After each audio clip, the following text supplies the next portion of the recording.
How's it going, Song of Ice and Fire fans? Grant from Cats Miniatures bringing you the first of, I hope, many episodes of content on the Tale of UK Nationals. And today I've got a really, really interesting one. Mothers, lock up your daughters. The Boltons are in town. I've got my good friend Dan G on the channel to talk about Boltons. Now, Dan brought the Boltons from, well, he basically had them on top table. He was one of the last two undefeated players at the weekend, so potentially could have been the final against Isaac. But we'll get into that in a minute. Dan, how the hell are you doing, man? Hello. Very well. I am still knackered and still buzzing for the weekend. But really well. Awesome, man. Cheers for coming on today, man. I really appreciate your time. You're very welcome. So today we're going to go through the Bolton changes quickly. It should only take a couple of minutes, and then we'll get into the weekend, and then we'll talk about your army as well, because I was really impressed with your painting. I feel like the way you painted your miniatures was the way that I would paint Bolton, so we'll get around to that when we get to that. But so first and foremost, Dan, Boltons, this is obviously a very low-ranked faction. I mean, this weekend, myself and Carl and James, in fact, have discussed the fact that you've done so well with Boltons that I'm actually now thinking, do you know what, I might have to get my Boltons out again. So for the people, you're an inspiring man. You're the Jesus of this Song of Ice and Fire community, right? You come back and you're bringing these bad boys to the top table. He is the Messiah. He's not the Messiah. He's a very naughty flayer, right? But so first and foremost, I need to ask you, because I've had a little look at your stats profile, and it is, I think, just all Boltons, and there might be a couple of little dots elsewhere. But just why Boltons? What made you go for such a low ranked faction? And how on earth do you get them to work as well as you have done this weekend? So I've played Boltons. It will be just over a year now, because I started with Greyjoys. I thought Greyjoys were really cool. They were my first army for a bit, and I went to LGT last year. Ran Greyjoys, and literally, I think it was 2 days later, they released Boltons in the UK. They weren't out in the UK last LGT, and I saw them, and I thought, they've got this old ye English vibe to them. Like the Dreadfort Archers helmets, very sort of medieval English, gritty. I just think they looked amazing. The panic mechanic, so cool. Big fan of that. And as soon as they're in the UK, I grabbed myself a box, and I've literally not played anything but Boltons. Competitively, friendly, anything since the last year. I just thought they were really cool, and obviously when I first got into them, they still didn't have neutrals in them. So they were in quite a bad spot competitively, but I was still learning them, so I sort of didn't really fully appreciate that, and only really when I started taking them to events and playing sort of more competitive games, they got the neutrals, and that was a big change. And I've just been just getting through the units, trying to work out, following sort of the meta, and it's sort of become like a journey with me through the actual sort of competitive scene, like finding out that double cav are quite good and being like, ooh, flayed men, I could try those out, and trying different lists and bits and bobs. But I just thought they looked mint, and they had that medieval twang to them. Panic tests are cool. And really, I think doing well with them is just been a slog for a year, just knowing where you need those tokens, knowing as soon as you draw a card where that's going to affect you in 2 turns time, sort of thing. What units can take other units. I've been absolutely mauled by dragons so many times. I know Blackguard could not take a dragon, put someone else there. I think it's just been a lot of learning, a lot of getting absolutely battered, and just I think one of the best things that I've really experienced with the Boltons is because they have such little variety in the lists, one change makes a huge difference. So being able to just change one thing, and it completely sort of lets you feel a different niche or lets you change it, whereas the other factions have so much going on. You can majorly change it by overnight. I think that's been really nice and pivotal to learning them. Pick up something you've said there, because running the double cav, I tried running double flayed men in Boltons. I know I put Glory Seekers in them to try and make them work. I can't get any traction with them. So this is why I was really keen to get you on here and to talk about them a little bit, because I think a lot of people want Boltons to work, and I think you played. We're going to get into it, but you played a lot of very different lists over the weekend and come out on top against all of them. Some of which I would have had money that you wouldn't be able to come through, but you still did, and that's really impressive. Me too. Should have told me. We could have had a bet. We could have rigged it. Awesome. Yeah, I mean, it's really good to hear that you're getting some mileage out of Bolton's. What's the plan? Is the plan to stay with Bolton's going forward, or is the plan to try another faction for next year's LGT if you're going? I don't know. I did it last year, and I'm definitely going to be going. If there's, unless I'm in a different country, I'll be there. Don't worry. But a big part of me loves them and wants to plow on because I've played them relentlessly for a year. I think I might. I keep eyeing up dragons. I love dragons. Go back to my Greyjoys, maybe even just for like my local league at the Cryptic Cabin. Change it up and then go back to Bolton's for LGT. There's an Invitational in March. I really want to take Bolton's to the Invitational. I think that would be amazing. Bit of a finger up to the game if you manage to win that with Bolton's, man. Hats off to you. Oh mate, I'll take a win. I'll take a win with Bolton's there. Win one game, retire. Yeah, go on the beers. Awesome. Okay, so we're gonna do first then, Dan. We're gonna go through some of these Bolton changes with you. Yeah, let's get stuck into the House Bolton changes then. So I've already covered these with James, but obviously you play Bolton's way more than myself and James do, so you'll know how to use them, hopefully. Yeah. So first we've got the Dreadful Spearman. Obviously in the new changes they had a slight tweak to the Impaling Spear. Basically now if you're already panicked then you can become weakened instead. Do you think this is a massive change to the Dreadful Spearman that you can use these more in your lists? To be honest, I've rarely used them. I think because they fit the same 5-point gap that cutthroats do. I think I just take cutthroats most of the time, mostly because I've got painted now as well. But I think the change is quite nice with Ramsay Commander because Reek gives everyone a panic within short, and then if you can get the Impaling Spear up as well, and you give everyone in short range a weakened, it could work. I've seen lots of people play off the set for charge and the horrific Visage on the Spearman from Ramsay, but I haven't used it yet. But I think the change is a nice change. It's an additional positive change from, isn't it? Whether or not we consider them to be usable now, it's a step towards being usable if it's not a step to make them usable. Do you know what I mean? Exactly. Is anything is good. Change is good. Yeah, I would have liked to have seen them gain vicious though, because the whole army's got vicious. The only unit that hasn't is these guys, right? And obviously the archers. Oh, 100%. Vicious and set for charge is good. The Impaling Spear is cool. I think vicious would be good. Next up, we have the Dreadful Archers, and obviously these gained an additional point in armor, which still doesn't fully portray the amount of armor these people are wearing. I mean, they're definitely on par with Lightbringers for the amount of armor they're wearing. Oh, I mean, more than Lannister crossbowmen, 100%. Yeah. Well, if you look at them, it's basically essentially it's a baked bean can with a couple of arms and a bow in it. I mean, like if anyone's portraying Space Marines in Song of Ice and Fire, it's these guys. There's so much armor. And obviously, Ruthless Volley lost the wound from shooting into combat. You had these in one of your lists at the weekend, I believe. I didn't think they were a bad unit to start with, if I'm honest. But do you think this is sort of plugged any gaps for you? I think this is a huge change. So the wound that it doesn't cause anymore. That was one of my on the 4. I had 4 things I wanted to change in the patch, just 4 little things, and that was one of them. So the fact that got done, that was good because with harsh punishments and that you're taking 5 damage sometimes. So that makes it much nicer. And I think the 5-up armor is actually really good because Varys she's huge at the moment, right? So just being able to maybe pass 1 in 3 Varys every time is really good. And I think the Dreadful Archers are a big unit in most armies. I ran them with Daemon Dance, so boldness and courage. I think Sour, I play quite defensively, so having taken 2 wounds from Sour sometimes, I'm not a big fan of. I'd rather lose a bit of damage and gain a bit of sustain.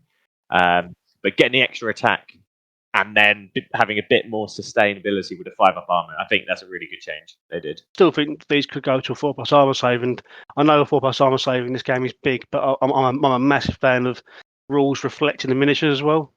Oh yeah, I agree. Yeah, they got the big helmets, loads of armor. I think balance is 5's fine, but how they look, yeah, make them better, man. yeah, it should be 25 dice on top rank, easy, man. They look like they've got more of those arrows. Yeah, with boldness and courage, yeah, absolutely.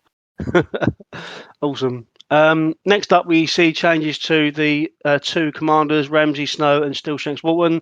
Ramsay has gained Prey on Fear as a commander, and Stillshanks Walton has gained Sundering. But again, both just straight up positive changes for both commanders.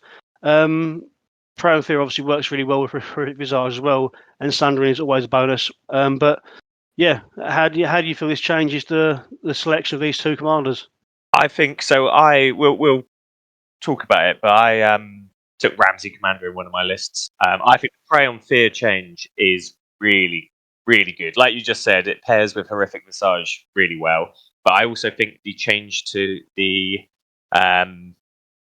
Fear Keeps a Man Alive card, topped up with Horrific Visage and Prey on Fear, you just get some good constant healing off of Ramsay. I think that's a really nice change, and he needed it because just having Horrific Visage was pretty rubbish. And then the Sundering on Stillshanks. So Stillshanks, I think, is the sort of meant to be the aggressive commander, sort of the Victorian of Boltons. He's got Rush of Aggression. He sort of does that, but the Sundering was nice. It's really nice. It gives him 3 abilities now, which is quite good. His cards still let him down a lot. I think that his cards were the things that needed changing, but Sundering is really good. Put him in Bastard Girls or Cutthroats, and his attachment is actually, I think, really, really good. Yeah, I mean, it was always rubbish that Ramsay didn't synergize overly well with Blackguards. He's still doubling up on Horrific Visage if you take him in Blackguards, but at least now you get something if you decide that's where you want to put him. I think it's a shame, and I'm a massive advocate. What I would love to see happen is basically the Bolton cards come away from the neutral Bolton cards completely, because I think that an army fighting in its commander attachment, a unit fighting in its own army, will be better than that unit fighting for another army being paid for it. And I think that gives them a little bit of room to sort of balance the Boltons a little bit easier if they don't worry about what this will do to a neutral army, because it's purely same as the Stormcrows in Targaryens, yeah. So like you get their own colour card. I completely agree. I think one of the changes they could have done is make like the Blackguards maybe House Bolton Blackguard and have a separate unit card. Give them an extra rank or something different, just to take them apart because the cards are perhaps a bit worse than other armies' decks. Just give them that little separate extra bit. I completely agree with that. Yeah. Yeah, I mean, even if you think like part of the House Bolton Blackguards are supposed to be like the elite, the household guard of House Bolton. So you think that the House Bolton Blackguards that are defending the Dreadful are going to be a lot better than the ones that Roose lends out to somebody else. So you'd absolutely think so. They could at least hit on freeze, right? Coming at the Dreadful, like Roose is on a guard. That'd be so cool. No, I completely agree. They should have a slightly different card unit setup than neutrals. And it's thematic. That's really cool. Cool. Okay, sweet. And next up, we have the 2 tactic card change, which is Fear Keeps Man Alive. So the change to this is that it now heals an additional wound if you're within short range of your commander. And Harsh Punishments has lost the panic token, but otherwise remained the same.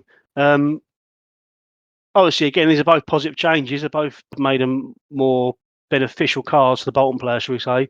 How do you feel this has impacted them as a tactics card? I think they're nice changes. I think the Fear Keeps a Man Alive one it's actually come up in most of my games now with Ramsay Commander because of the Horrific Visage, Prey on Fear, and then he's always your commander, so you get that +1 every time. So if someone fails a Horrific on you, you're possibly healing like 5 wounds, for that. That's really cool. Harsh Punishments, losing the token, that was the second on my list after the Dreadforts losing the wound blink. I just think it was unnecessary. I think if you're already taking damage and your army's already terrible at morale, why let your opponent re-roll it? It's a nice change. It's minor. I think we mentioned, it'd be nicer to lose the extra wound, but I think for an attached card all game, is a really good card now. Yeah. Obviously, with the changes to Stillshanks Walton, that gives you quite a lot of access to Sundering now as well. Yes, yeah. If you get letters out early, you get your Harsh Punishments to Stillshanks. I think there's a good amount of Sundering going on. Yeah. So, just quickly then, so how do you think these changes have impacted Bolton as a whole, as a faction within the landscape of Song of Ice and Fire in season 5? I think because they're all sort of minor changes. I think they're not overwhelmingly game changing. I think the two commander ones perhaps are the bigger ones. They just let you have a bit more choice for commanders. We've only got 3 plus the neutrals, and before it was just Roos and maybe Vargo auto takes. I think this now lets people play around with some different combinations. I've seen a lot more still shanks than before.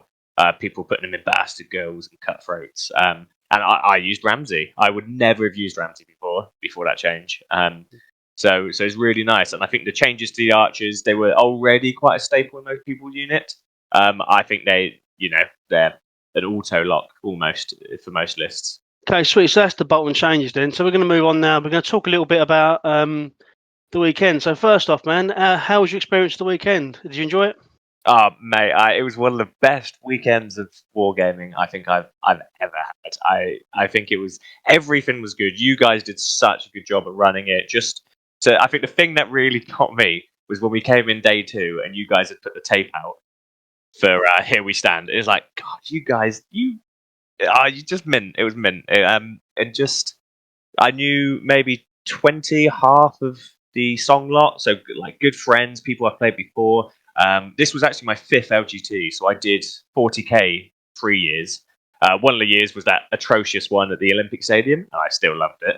And then I've done songs for the past 2 years now. And just this year, like, beer was good, the food was really good, the events was good. I had 7 great games. And usually I feel like at an event, you might have one off game where you're tired or something, but 7 great games. I had such a good weekend. Brilliant. Oh, well, thanks very much. I appreciate that. I mean, the Here We Stand thing, when me and James were setting out the game modes, I said, well, let's do Here We Stand first game Sunday because we can take the corners and that will save us loads of time having to judge people what quarters things are in. I said that we get that down. That means we don't have to deal with what quarter do they think these are in? What quarter, so it's a brilliant idea.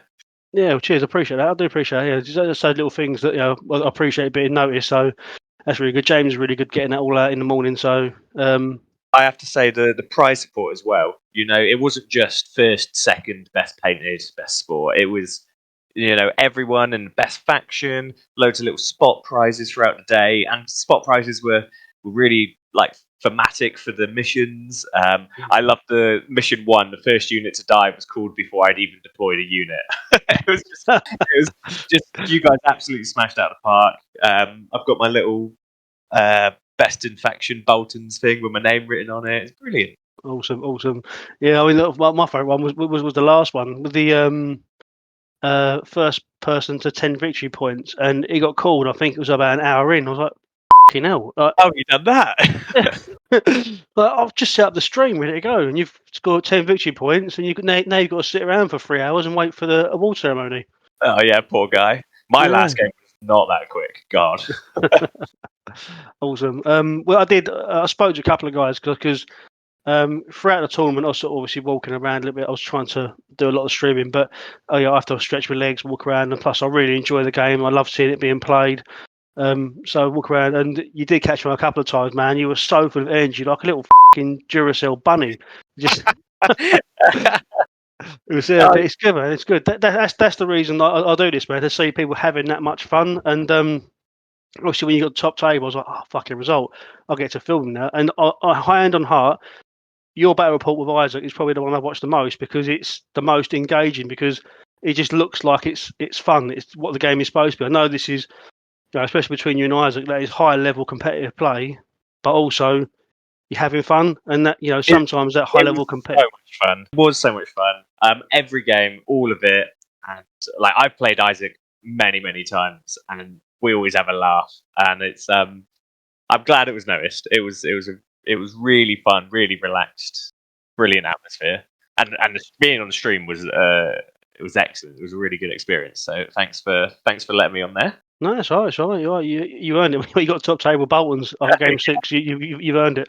Have you managed to watch it back yet? Yes, yeah. I watched it back. Yeah.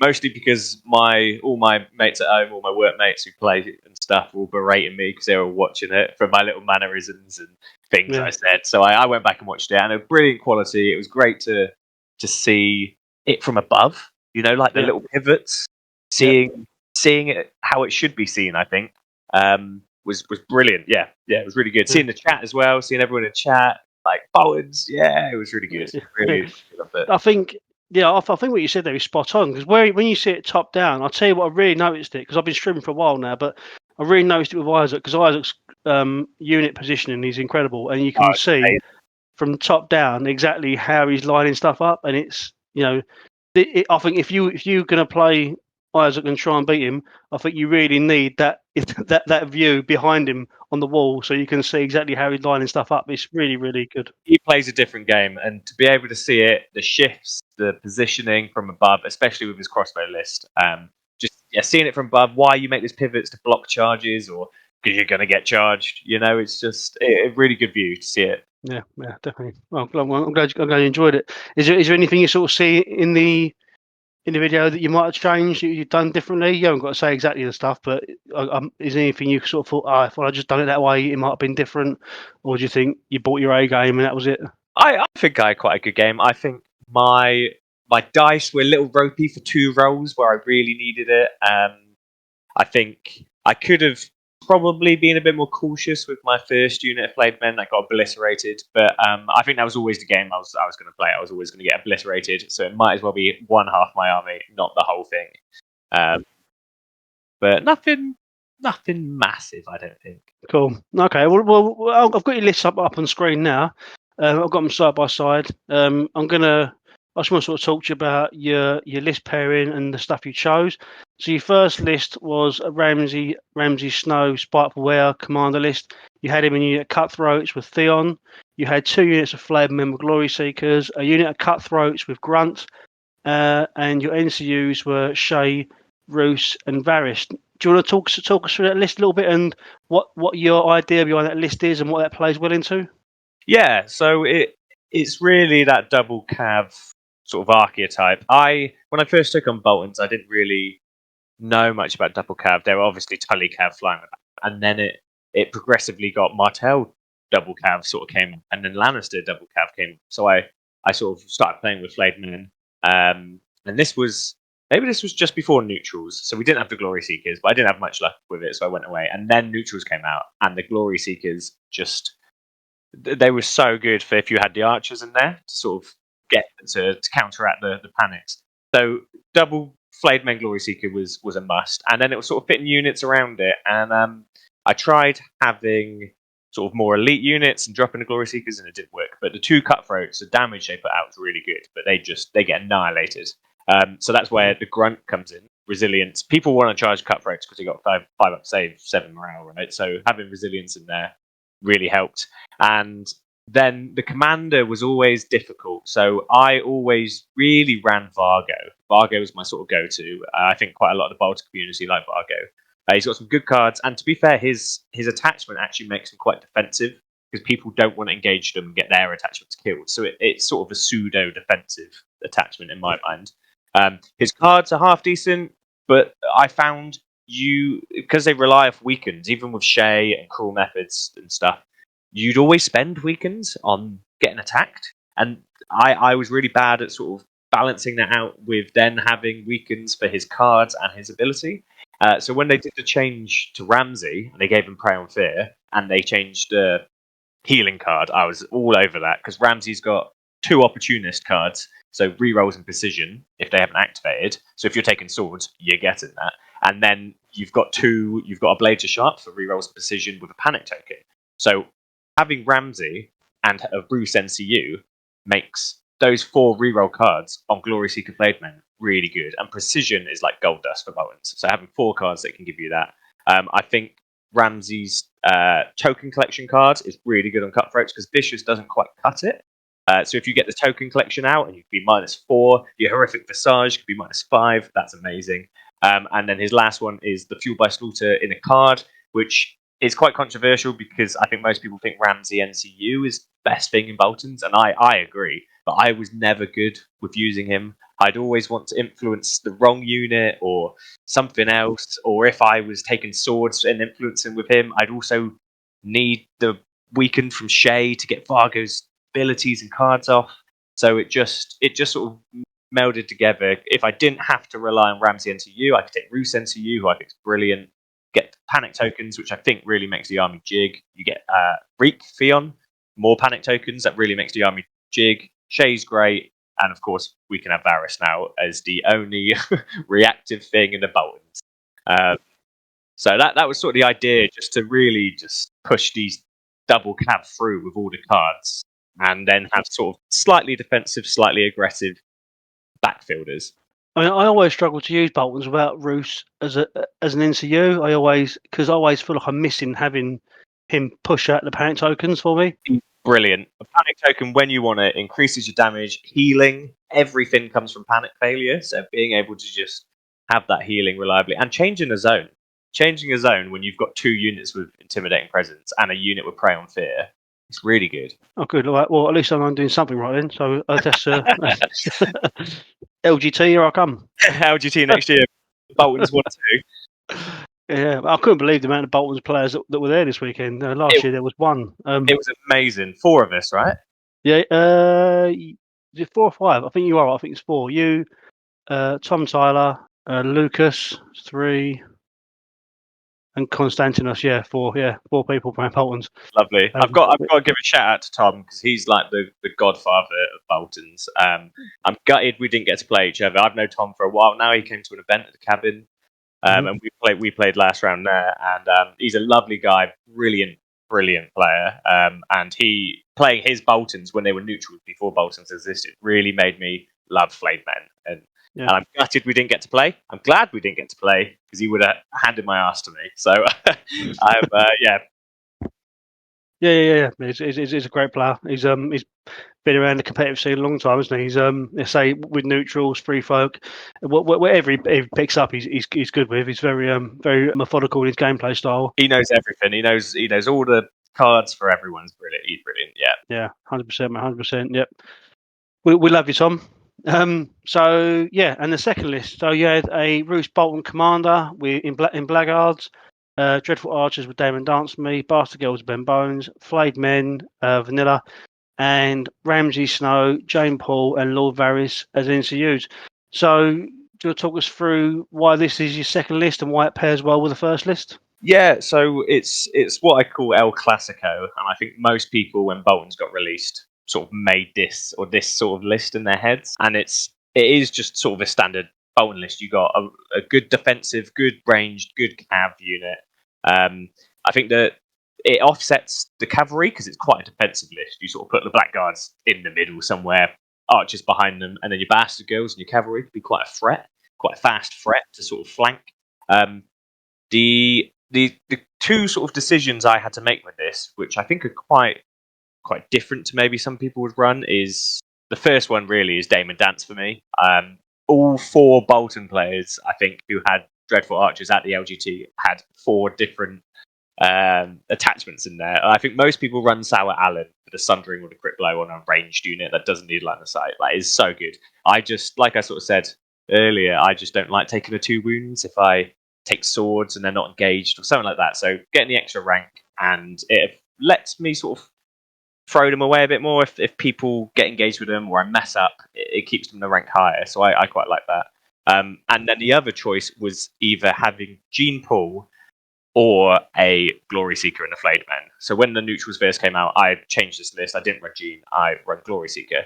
But after playing a bit, I fell back in love with Gene. I know loads of people don't like Gene because you hand her over, which I do think that's one of the changes they could have done. Sort of have a Balon-esque where she just sort of sits there and does nothing. But you get the turn. Her influence, oh my god, in my first and my last game, her influence was so good. +2 morale, which is sort of better than Glory Seeker in some ways, and you can have it wherever you want. So if you're shooting into a unit that's engaged and you don't want to take a horrible 6-up panic test, Gene Pool on them, then shoot in.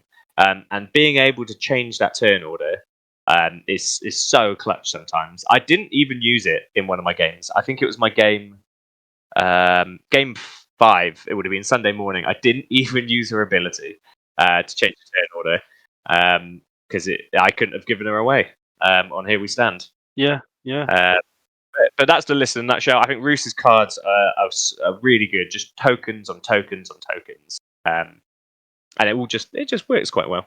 I've always found he's I think Roos's attachment the commander attachment is an incredible attachment. He works so well. Yeah, Yeah, I really like him. I think he's really good. He makes the Blackguard potentially damaging. You know, the Blackguard are so defensive, hitting on 4s with 6 attacks. But with horrific visage and that and spread fear, yeah, I love him. And his new model in the Bolton sculpt is incredible. I think it's probably my favourite model in Song. I brilliant with his sword out, holding his helmet. I think he looks mint. Yeah, so I did a painting tutorial on that miniature, but I've got a version of him for Boltons, neutrals, and Starks, which is not the snowy melted snow version. I used the one in the Bolton starter set for my Targaryen, so it's all like sandy basing, but the miniature it looks like it's got intimidating presence, right? Because he's basically just moving forward with intent. Looking forward, he looks brilliant. Yeah, what a model. Also, I spoke to Aaron Taylor, yeah, from DMG about Jane Paul. Do you think she looks a little bit like Monica out of Friends? Like Monica out of Friends.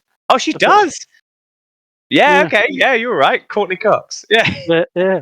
yeah, I can see that. Awesome. Right, okay, cool. So that's your list. So we'll quickly skim through your games in.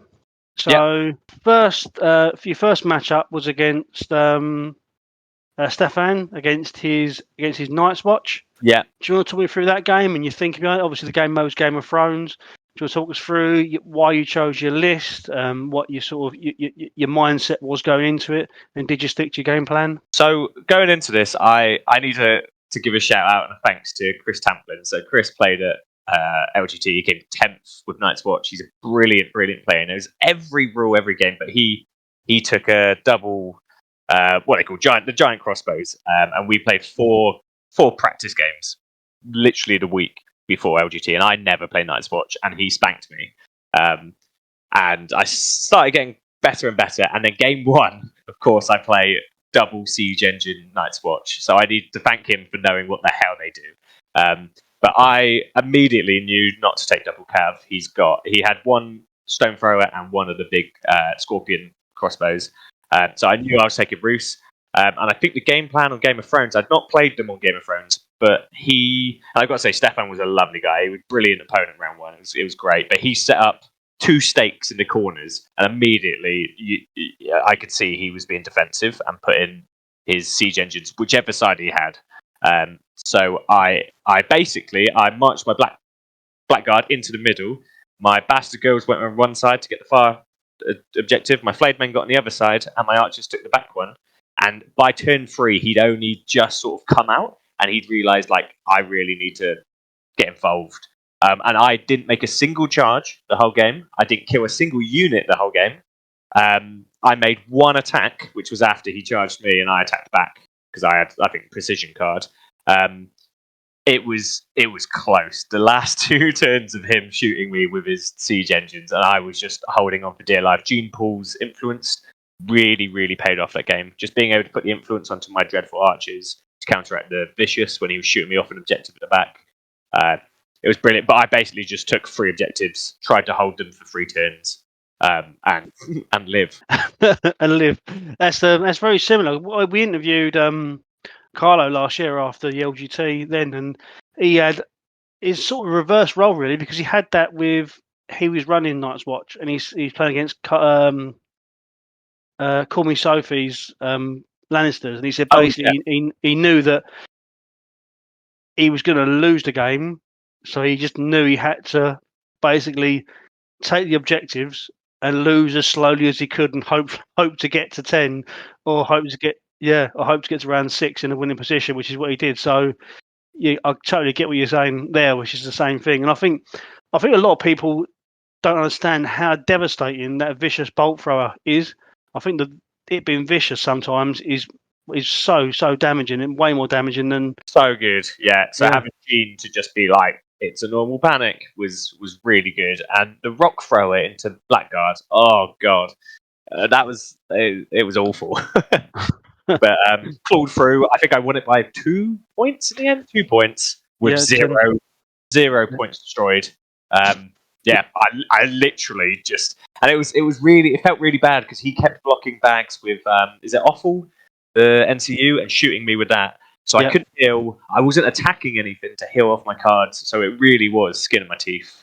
So he only destroyed 13 points as well. So presumably that was the bastard girls, and he killed my blackguard in the end, I think. Okay, well, yeah. So yes, it's definitely a slow burn process, then, wasn't it? Yes, yeah. It was. I think he just steps out, turn too late. But yeah, no, brilliant game. Your second game was against Brad Blackburn, and you're part of the Wardens of the South, right? Yes, yeah. I've been adopted into the Wardens. I've known Brad for I can't remember how long now. Maybe a year. I went to one of his events that he ran down in Entoyment in Poole, and played him game one there. That was just after Joking got released, and he beat me. So to have him game two, and we've been talking in the whole build up to LGT, and to see him on your stats game two, we just messaged each other. We met at the table, we hugged, we were like, yeah, let's go. So it was such a good guy to play game two. It was lovely. So glad I did that. That was honed and ready. He ran Harman Ullah in Stormcrow Dervishes as his commander. You ran the Roos list again. So when we first looked at these lists, myself and James, prior to the LGT, well, we were so upbeat about the fact someone was running Stormcrow Dervishes, because I'm still severely off that these models are so nice, but I can't get them to work. So I was hoping. They're tricky, right? Yeah. I don't know what they need. I don't know if they need a rework or what. But I mean, to be fair, to Brad, take it away from your own angst and anxiety and anger about Stormcrow Dervishes, he actually made them work in that list, which is good. And I think it all pivots around that set for charge and being able to retreat away and not doing damage. But it is me rambling about what Brad thinks he's doing. I think. Do you want to tell us about the game? yeah. The set for charge on Harman, and then getting out of dodge was so good with the Dervishes. But so yeah, it was honed and ready, and into Martell's, I think long range at the moment, until their new archers come out in a month. I think having long range is such a big advantage. And also I think the Blackguard with Bruce are quite good into Martell's because their morale is not great. So being able to plonk them down and just sort of take hits is quite good. But I think the main thing for me in that game was he put a unit of Dark Star Retinue on an objective, on one of the side objectives. And it was, he deployed them to take that. So I put my Bastard Girls down there. And I basically just marched them up the board, and he sat on that objective, and I forced him to basically be like, do I come off the objective and give it to the Bastard Girls, or do I stay on it and just sort of try and get the fueled healing? And I actually just shot with the NCUs. I just changed the zone and these. They've only got 5-up save, and had my flayed men sort of just in behind, ready to flank anything if they sort of came into my Bastard Girls. And we sort of had a heal off between Ramsey's influence on Bastard Girls and his Dark Star. But just because I got to shoot him every turn, and I think twice with my NCUs, it just got that advantage. I plonked he deployed a wall sort of vertically on the middle objective. Probably so he could scoot around with his dervishes, charge me, get back behind the wall so he could take the counter charge. But because my Bastard Girls and my flayed men sort of took the flank, they had to go over there. So I managed to get my Blackguard on the middle objective with that wall, and he just couldn't budge them off until the last turn with a 2-up save, with a horrific visage, with healing. And I think really just that Bastard Girl aggression got me that game. Yeah. The shooting off the wall with the NCUs is always. I find a lot of people forget you can do that. I always forget, but I just thought if he could shoot me and my Bastard Girls, I'd hate that. So he's got a 5-up save. Let's have a go. Awesome. Did the flayed men do well for you in that game? The flayed men, they made one charge, and I had rerolls and precision from the card because I actually managed to get off Bruce's the Dreadful Secrets, I think it's called, the panic one where everyone in short range panic when they activate. Managed to get that off, had loads of tokens. I think they wiped a unit of Dune Vipers or something, but apart from that, they just sat on objective with a 3-up save, taking shots. Nice. And you come out of that one with a standard victory. So we've gone from minor victory to a standard victory. We're building up momentum here, mate. We're getting up to the. It was still close. It was a 3-point 3-point win. Still very close. I only killed, I think, 2 units again, so it wasn't very much. Doesn't need to be, mate. A win's a win. Win's a win, and it was such a fun game. Brad's a great guy. We had such a really good game. He's brilliant Martell player, and at the end, it was quite funny. We were the last game playing, and everyone came round just in time for his dervishes to get like 11 hits on me and one shot my blackguard. So it was really cool for the whole tournament to watch that. Hashtag Team Stormcrow Dervishes, right? Yeah, there you go. Awesome. Your next game was against A Song of Ice and Fire Royalty. You're playing against Jacob Bailey. Obviously, has done extremely well in a lot of tournaments. He didn't have a great tournament at UK Nationals, unfortunately. But I mean, I spoke to him afterwards, and he still had a great time. And I think he felt inspired to go away and do some more list writing. But you had him in A Feast of Crows, and he was running the Weeper. So this is the first time we see you use your Ramsey Snow list. Is that a decision made because you're playing against Free Folk, or was it the game mode that inspired that choice? I think I just want to say as well, Jacob was such a gentleman. I've never met Jacob before in person. Oh, what a lovely guy. He was just the nicest guy. Oh, I love Jacob so much. But anyway, I took the list 50-50 because it was Feast of Crows, and I find having Cav on Feast of Crows is really good. So you can split. You know, if they take one objective, you've got the maneuverability of just picking which side you want to go. And 50% because I'd used Roost twice, and I wanted to get the double Cav involved. Yeah. So you're playing 1, 2, 3, 4, 7 activations into 1, 2, 3, 4, 5, 6, 7, 8, 9 activations. Did you use the pass homes, or did you forget they existed? No, I used them because you gave us some printed ones, and I celebrated using it. It was brilliant. It was I could use my new toys. It was good. And they from memory they came in quite crucial. But I've heard about the bears. I heard about the meta and this and that. Jacob was a gentleman to explain it all to me, what it sort of did. I knew the general stuff. I know the Free Folk deck and that. He sort of explained the deployment gimmick and this and that. And he said, it wasn't as bearish it could get. It was a mixed list, but it was a really interesting game with all these activations and bears and things moving after each other and sort of where the priority lied. It made it really, really interesting game. So you won this one 10-6. This is in this tournament so far up to this point, 3 games in. This is the most convincing win you have. What was your battle plan then? Was it a case of trying to double up on units, delete units quickly? So how was your sort of approach to the game?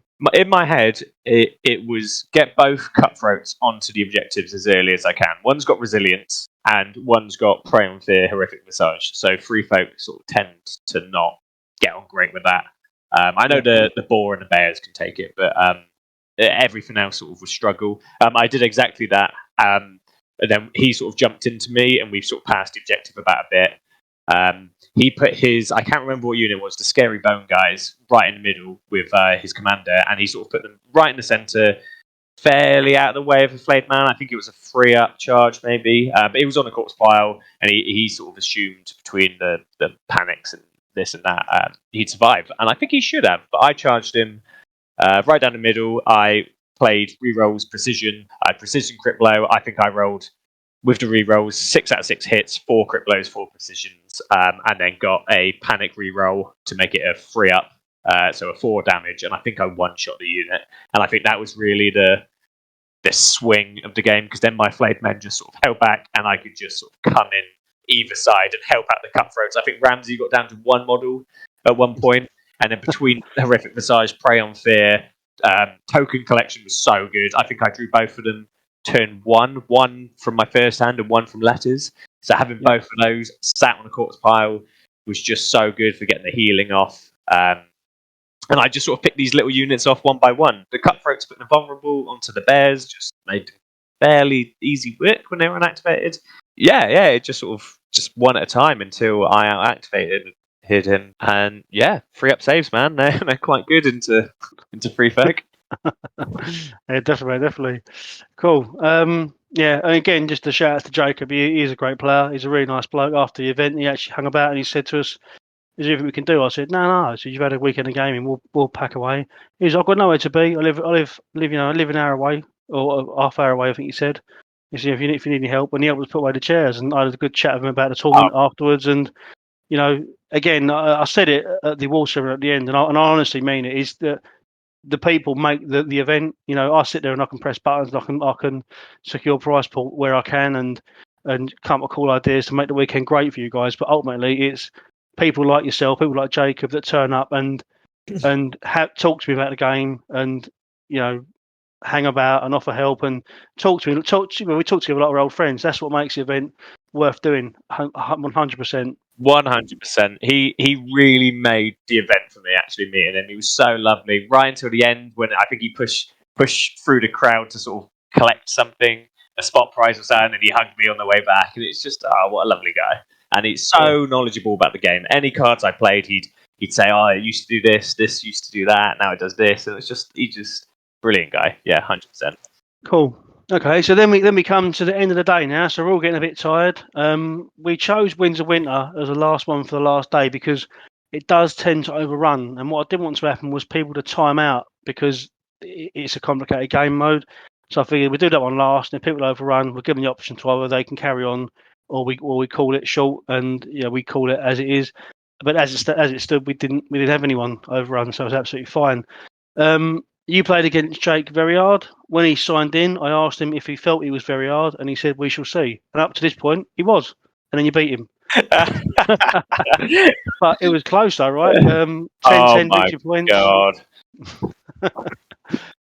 So he ran Tywin Commander, and you ran your Ramsey Snow list. Do you want to take us through the game? So Jake and I are very good friends. He plays at the cryptic cabin with me, and we play every few weeks. He's the guy who actually gave me my first ever game of Song, my intro game. So awesome. For us to play 3-0, both of us, on the final day, brilliant. He'd already beat Tom Tyler with his Bowens, and he was coming for me. So it was a brilliant game. I knew he'd take his Tywin list because it's just so good into Bowens. He beats me most times with this. It's just everything's got supremacy and it's horrible. Yep. So I had to take my Cav because really my own advantage is maneuverability.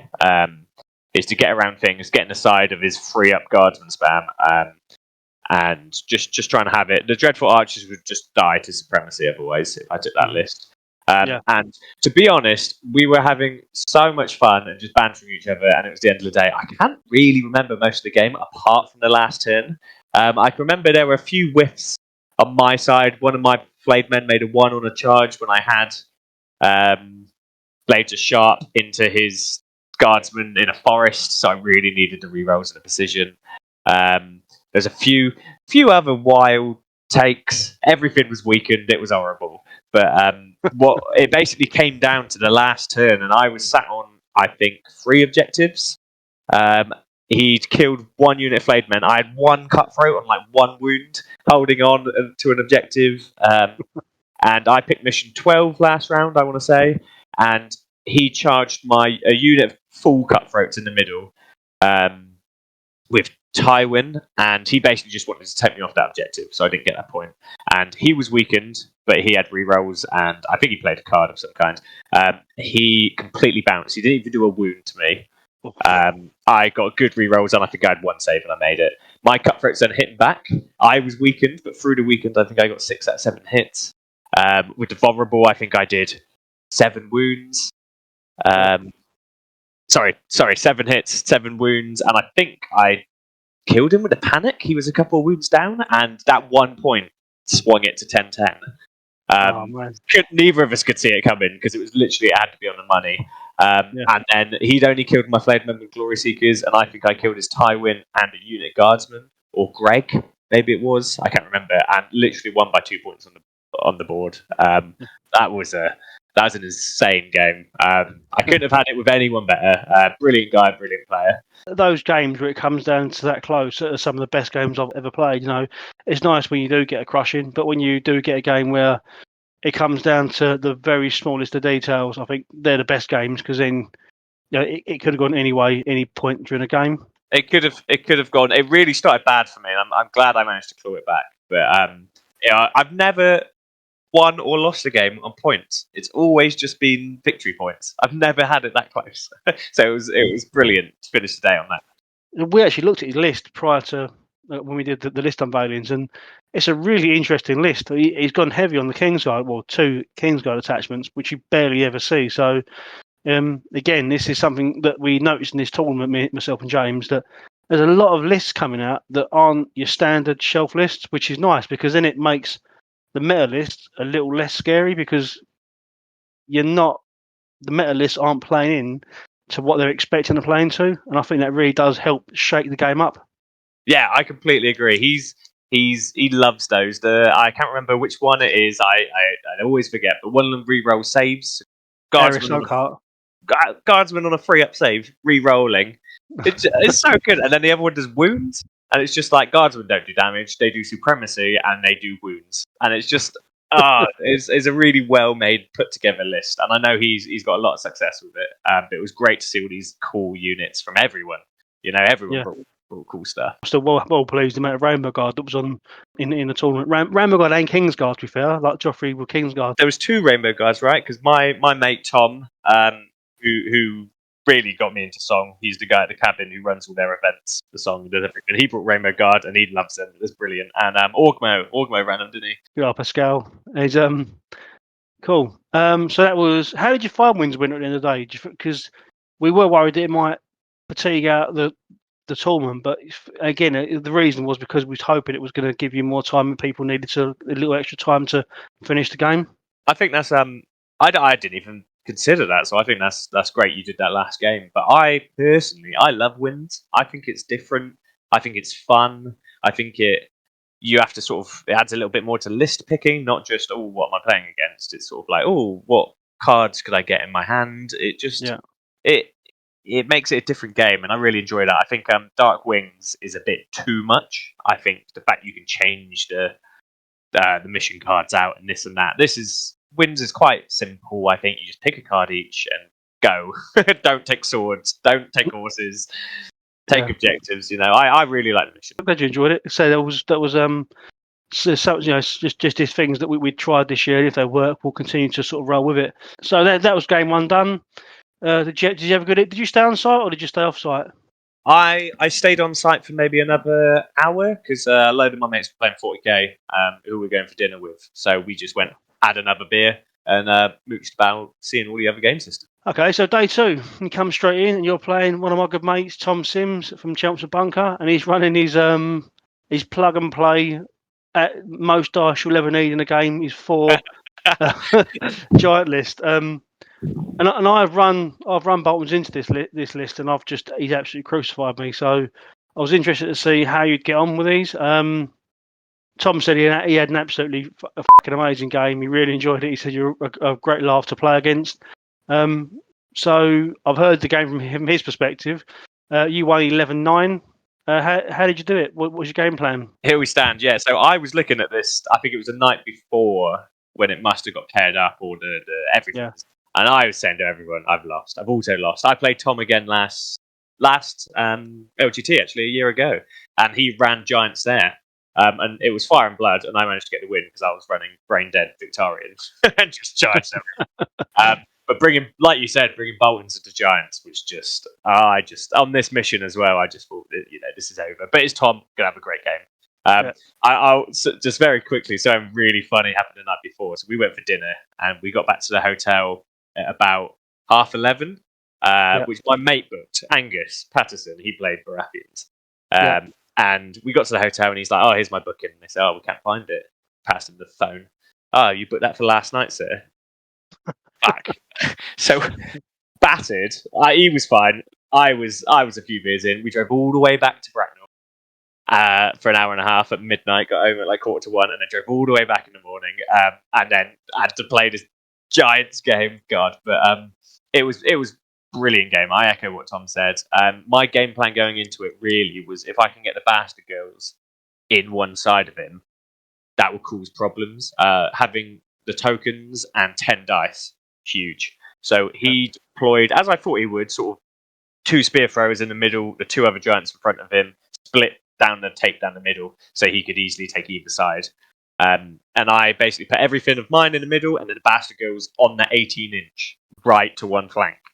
And I basically took horses, moved up. He had to move. I think he's 1-1 across. Yeah. And I did an attack. I rolled a 1 and re-rolled it into a 1 with bent bones. So there's my bit of bad luck, but my good luck comes later. But and sort of got into 1-1 and marched up my Dreadful Archers ready because I had second turn. So just ready for the swords Dreadful Archers attack. I got the Dreadful Archers. I think I did 2 wounds to 1-1 through the shooting, the charge, and the tokens. I shot with the Dreadful Archers. I re-rolled all the attacks for precision. And managed to, I think, kill him exactly between precisions and him failing a couple saves. So my bastards were free again, and I got them up and basically into the side of his spear thrower. So he had to turn around with mag, and that let my cavalry on the other side just float between 2 board edges. And then I basically charged the bastard girls, who had harsh punishments at this time, into the side of one of the spear throwers, and I got him down to 1 wound. And my bit of luck that came back to me was he took crowns, and I Varish tokened it, and I actually plinked that last wound off of his spear thrower with that Varish token. I can't remember if he had a panic token or I re-rolled it, but it was a Varish token, so that was super cool. But Mag picked up the bastard girls after, and that was pretty much my involvement in the game. After that, I just ran away. I marched my Blackguard into a corner. My Dreadful Archers moved up to sort of entice something out. I think I flayed man his boulder throw, so he couldn't get a 2-inch shift. That was how desperate I was. And I just ran away in circles. Gene Paul was so good that game. It's pretty much why I took the list for the 5-point NCU. I knew I needed the precision on the range and a 5-point NCU just to put in a corner he's not in. Just to get that quarter was so good. It won me the game. Gene won me the game. It was 11-9. It was so close. I was holding on for dear life. And Gene getting me, I think she got me 2 points for quarters, won me the game. Oh, nice. Yeah, for 5-point NCUs are really good in Here We Stand. Really good. Especially when you forget that they could do that. It's I'm not saying that's what happened to Tom, but a lot of people forget you can take zones with 5-point NCUs and just don't see it coming, do they? Yes, yeah. I kind of forgot until he had Mance, because he had Mance as well, but he was using Mance really well to block all my healing, so he could keep throwing spears at me. And then I was like, well, Gene's influence is useless. I might as well chuck her on board. And it worked out. Yeah. So cool. So then so the next game is yourself and Isaac are the last 2 undefeated people in the whole tournament. Obviously, if we know attendee numbers prior to announcing the event, this potentially would have been the final. We did stream it, so anyone listening to this interview right now, I'll put a link in the description to watch the game. I urge you to watch it because it is a masterclass in unit movement and how to use Boltons at a workable level. Isaac was with me all weekend on that top table, other than the first game, and then obviously joined by you. We played a Dance of Dragons, so it's a rush for the eggs. You chose Ramsay Snow this time, and Isaac used his really skewed double casting honor guard list, and it was a close game. It turned at 8-5 in the end. Do you want to talk us through your game plan going into this and your thoughts of your list choices? Yeah. So I said before, to Jake Verriard, who I played game 4, I said he's going to pick Greg. 100%, he's going to choose Greg because I've played Isaac a lot, and he ran his crossbows quite a lot, and I'd played my double cav, and I won a few, and I won one of them quite heavy, and it sort of caused him to perhaps think about this other list for the chicken, and I think that's why I brought the Greg, just for the double heavy cav, to deal with that. And I knew if I took my Ramsay list, I could beat his crossbows. And I knew if I took the Ramsay list, I'd have a chance into the Greg, because I played almost a copy of this in my league final a few weeks ago. And I knew if I took Roos, I lose automatically to the crossbows. And I've got a range advantage on Greg, but I just don't think I could could hold off. So I wanted to go with Ramsey and have the maneuverability. And then on Dance, I knew he probably wouldn't pick the tokens up. He'd probably take one on one side with the poor fellows.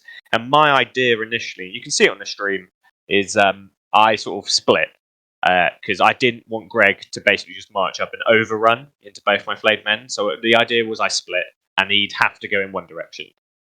So I'd lose half my army, guaranteed, but hopefully the other half could do some heavy lifting. And I got fortunate, I guess, because he rolled a one on one of his charges into my flayed men. I'm not sure it mattered too much because he was first player next turn. But I think there's sort of 2 or 3 swingy rolls in the game where I could have held on to it. I think I still lost by then, but I think I could have made it really difficult, which was his Tywin bomb whole thing. My flayed men took 4, all 4 of the hits. I think I rolled double 1, double 2. Greg then charged me. I don't think I made any of the saves, and I re-rolled a panic into a 3, and that just one-shot my flayed men. I think that was quite unfortunate, but I don't think that was really a moment. And then he got into my cutthroats. I attacked him back with, I think it was re-rolls in a vulnerable, and he made all of his saves. I think it was 8 or 9 dice. He made every single one of them, and I just had to kill 1 to kill a rank, and that would have got me a skin token, which would have made the horrific visage worse, which I could have got some healing on. I think I had a healing card in my hand. I can't quite remember. So I could have just kept that grind going for maybe a turn or more. But I think the most annoying thing in that game was my flayed men on the other side. So I charged him. I rolled a 1 for a corpse pile, but I had Blades of Sharp on it.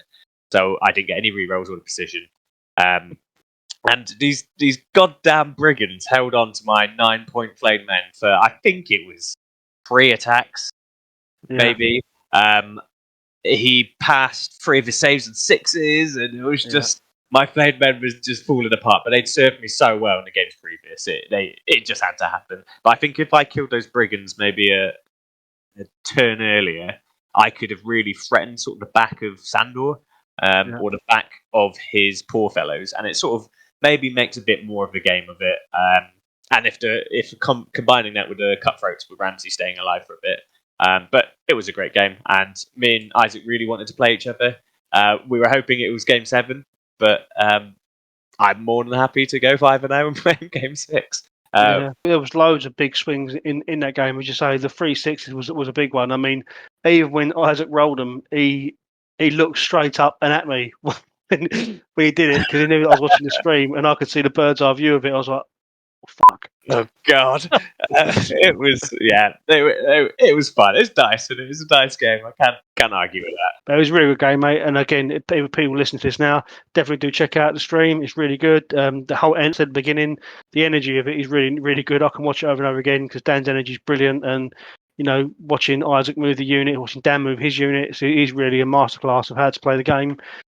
Even though Dan lost, it was only you lost it 8-5. It wasn't like he beat you 10-0 and table jar. It's still a close game, and it's what we expect from a table this high up, this late in a tournament. So that was really, really good. It was, and I've got to say, Isaac played a different game, man. He it is a different game to what I was playing. He knows everything. He's such a great player. He knows his list so well. He plays impeccably, and it was great to play him on stream. It was really fun. Lovely guy, and to be the only non-crushing defeat against him, I'll take that. I'll take that. Yeah. So yeah, even though you lost that game, you didn't fall too far. You dropped down to table 3, I think. Yeah, table 3, and you played your second Chelmsford Bunker member, Naz. Naz has only been playing this game for about 6 months. Really? Yeah, he played his first tournament with us, the Battle of Three Swords. What was that? July? Might have been August or September. No, it must have been about July time. We run every 4 months, so the next one's in next month. So yeah, July. So he's only been playing 6 months, but he's brilliant. Yeah, he's already getting the game, which is good. He's running Night's Watch. Night's Watch aren't the most powerful faction in the world, but anyway, you came into him. He ran your Ramsey list, and yeah, you played against his Stonethrower list. How was that? I mean, he's definitely not running a meta sort of list. Did that sort of throw you a little bit, or? So, to be honest, it's quite weird because if you think back to my game one, I played Game of Thrones against Siege Engine Night's Watch. So it was sort of the carbon copy of that, but his list was slightly different to the first one because he didn't have the Scorpion; he only had the Rock Thrower. So immediately let me take the double cav. And thinking back to game one, I just wanted objectives. I didn't want to kill anything; I just wanted to run away. And what's good at running away? Cavalry. So I took the cavalry. Um, and I played a very similar game to game one. I took 3 objectives for 2 turns, and then he had to come out and get me. And he sat his spearman in the middle with what was his commander called? Donald, that guy. So exactly the same as my first game. He was in spearman, sat in the middle, and I basically just had my cav floating about on 3 objectives. He then came out, charged me, and I got a cav charge into the side of him, and he couldn't take that objective off me anymore because of the ranks. And it was really close. It really came down to the last couple of NCU activations. I have to say, I got quite fortunate with my Ramsey cutthroats. They made panic test after panic test. But it was quite funny because it was basically just my Ramsey cutthroats and his Stormcrows on that one side, and neither of us failed a panic test on that side of the board the whole game. It was mental. So that kept me in it really because they could stay alive, and I think they got me a point or two. But it was very similar to game one. Rock throwers, man, they are so oppressive. Just being able to take swords and then have Offal shoot you, just wounds with a vicious. They're so uninteractive. Just especially these Boltons where everything's got a terrible save. Terrible morale. It was really, really, really brain teasing game, especially for the last one. I can't believe he's only been playing for that long. He was brilliant. Yeah. He comes from a old world previous game, so we often find in this game. A lot of people fall out of love with fantasy, or come from fantasy because it's a solid rank and flank game. But yeah, you see the trays and you're all in. Yeah. They've got banners. I need to play it. Charge bonuses. Yeah. Cool. Yeah. I mean, I think with. I don't know. I didn't check out both Naz's list, but I think that taking War Machines in Game of Thrones is always going to be a tough one because you need to get on the objectives really because there's 5 there. But it takes someone to a bit savvy with the game to claim a couple, and then you're fighting an uphill battle, basically just losing as slowly as you can. Yeah, I think it really makes your game plan. It picks it for you when you pick that list. Just being a defensive sort of list. And I think it could really work. I think he had a unit of Ranger Hunters, which he sort of sent out to sort of scout about and plink off a unit. But I got an early kill on them with my flayed men. I don't think he assumed I could get rerolls off my card. But I managed to pop a panic token on there with Bruce NCU, God's given NCU, and managed to get the rerolls for a corpse pile and basically wipe them out and make them unusable. And once they were gone, that was his only threat. And I could just sit on objectives and pray. Yeah, nice. So, yeah, I mean, at the end of the tournament, you ended up coming, was it third? Third place, yeah, man. Third place, Boltons, man. You've done an amazing job there with proving the doubters wrong that Boltons can't do good stuff. You come third.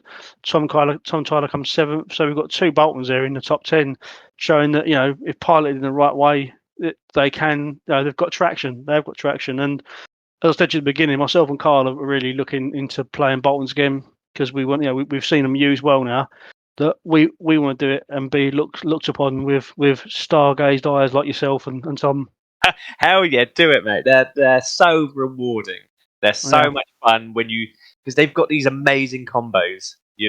These amazing. You get this token on, you play this card.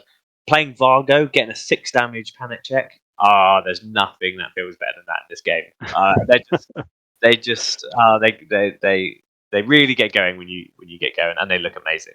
Yeah. Up the Bowens. Oh, cool. Yeah. So what we do now? I'll just quickly go through some of your painting as well, because for his tournament we put six. We were supposed to put 4 armies on the table and get people to vote. I couldn't choose 4. I chose 6 because the painting standard was fucking phenomenal. It was So good. brilliant. I've never seen so many well painted armies, especially for Song, where you don't need to paint it. Yeah. Everyone was amazing. Yeah.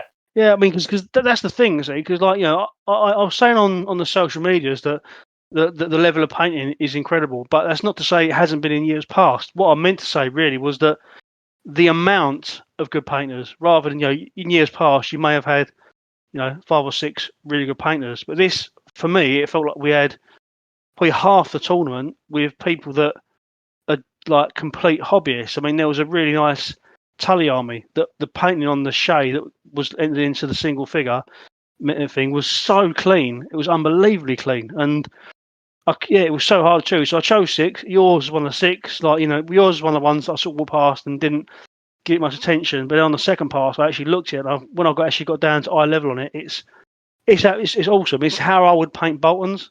It's very dirty, very grim, darkish, very medieval. That is the way I love painting these miniatures for this game. I know it's a game with dragons, but I like to still make it look as realistic as I can.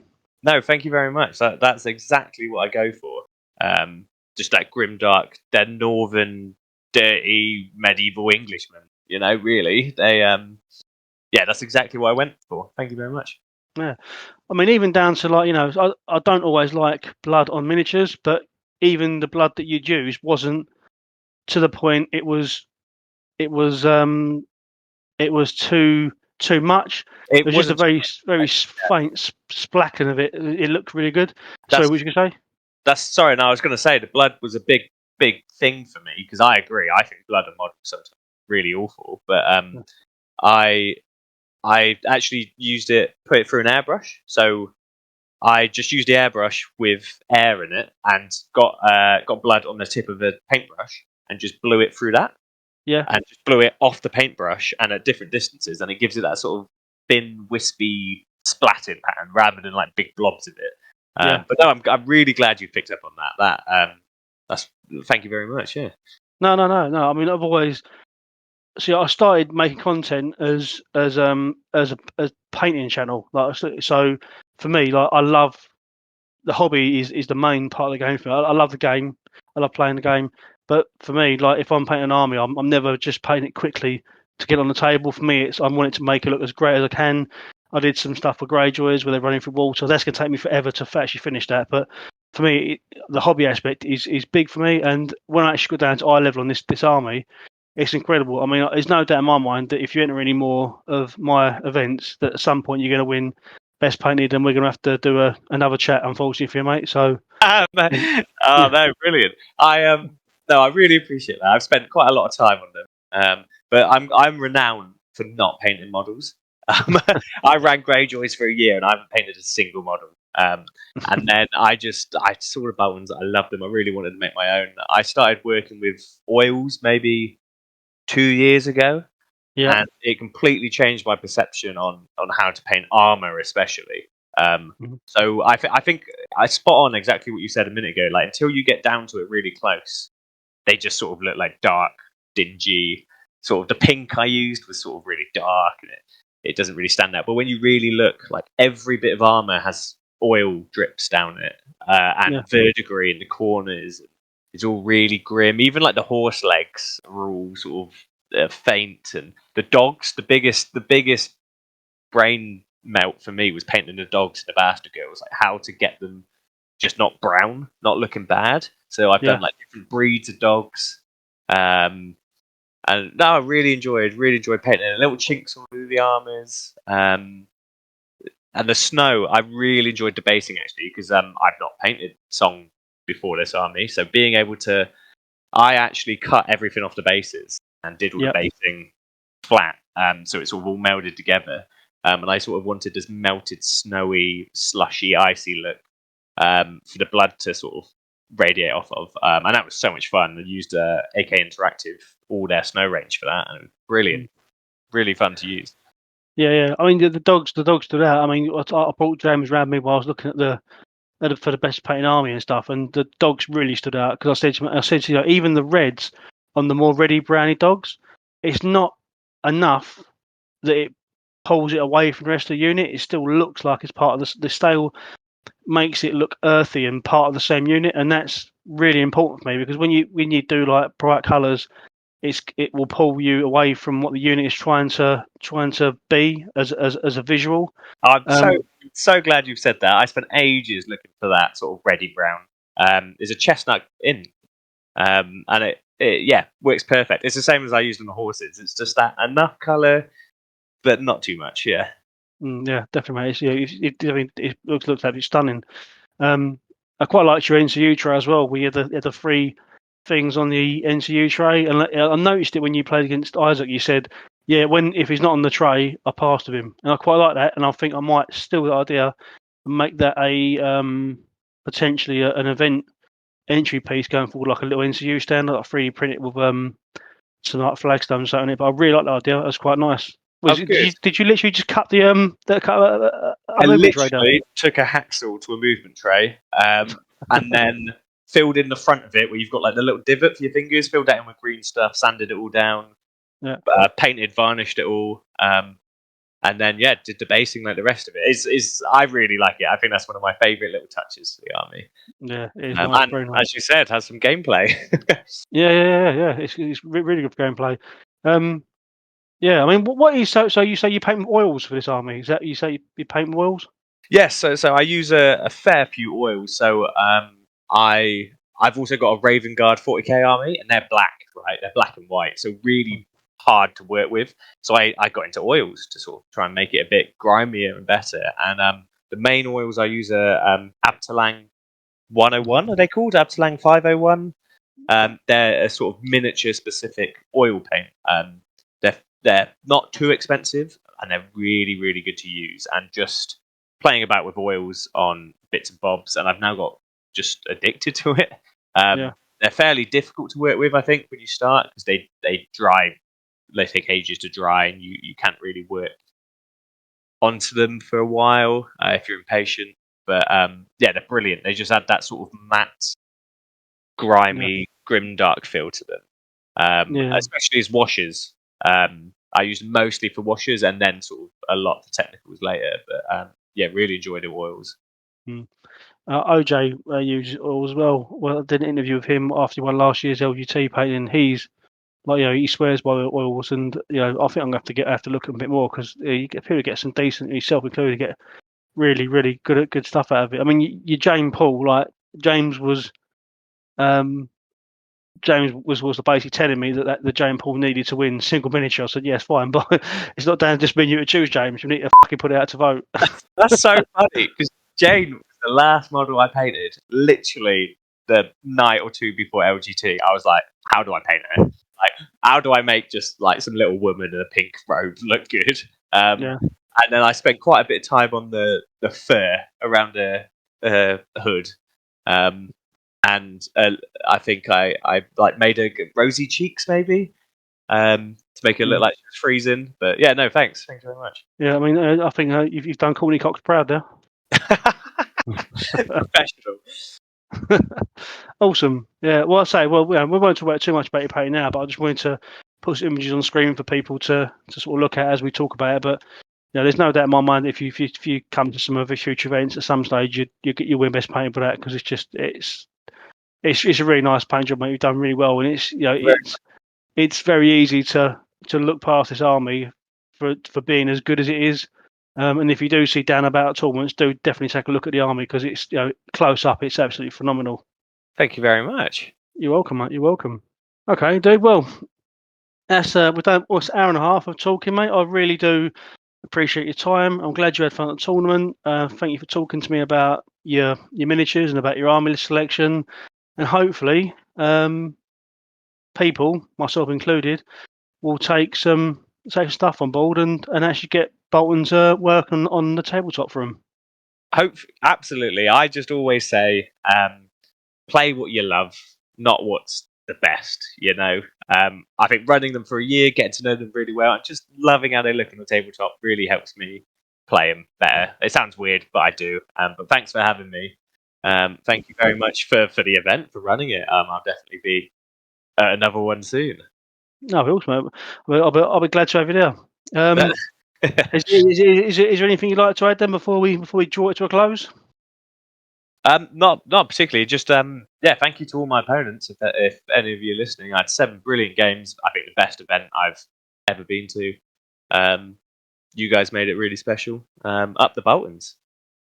Up the Boltons. I think you actually bellow that in the stream at some point, didn't you? I think I did as soon as it started. Up the Boltons. Awesome. Okay, dude. We'll take care, and I'll speak to you soon. Brilliant. Thank you very much. So there we go, guys. That is my chat with Dan Gilbert over his successful run at the UK Nationals in 2024. He's a great guy, and the games are brilliant. I do urge you to watch the stream. Do check out some of his painted miniatures if you get a chance, if you come across him in the tournament scene. And I hope you've taken something from this video, especially when it comes to House Bolton and their list selection. I found it extremely helpful. I will be picking up Boltons and running them again soon. Please make sure you like, share, and subscribe for more of Song of Ice and Fire content. Your support has been clutch in making this channel a success and for making the UK Nationals a success. We do appreciate it, whether you were there on a day or whether you was there, we'll be on the stream. I appreciate all of your time. It makes it amazing. It's great to be part of this community. You take care though, and I will speak to you soon.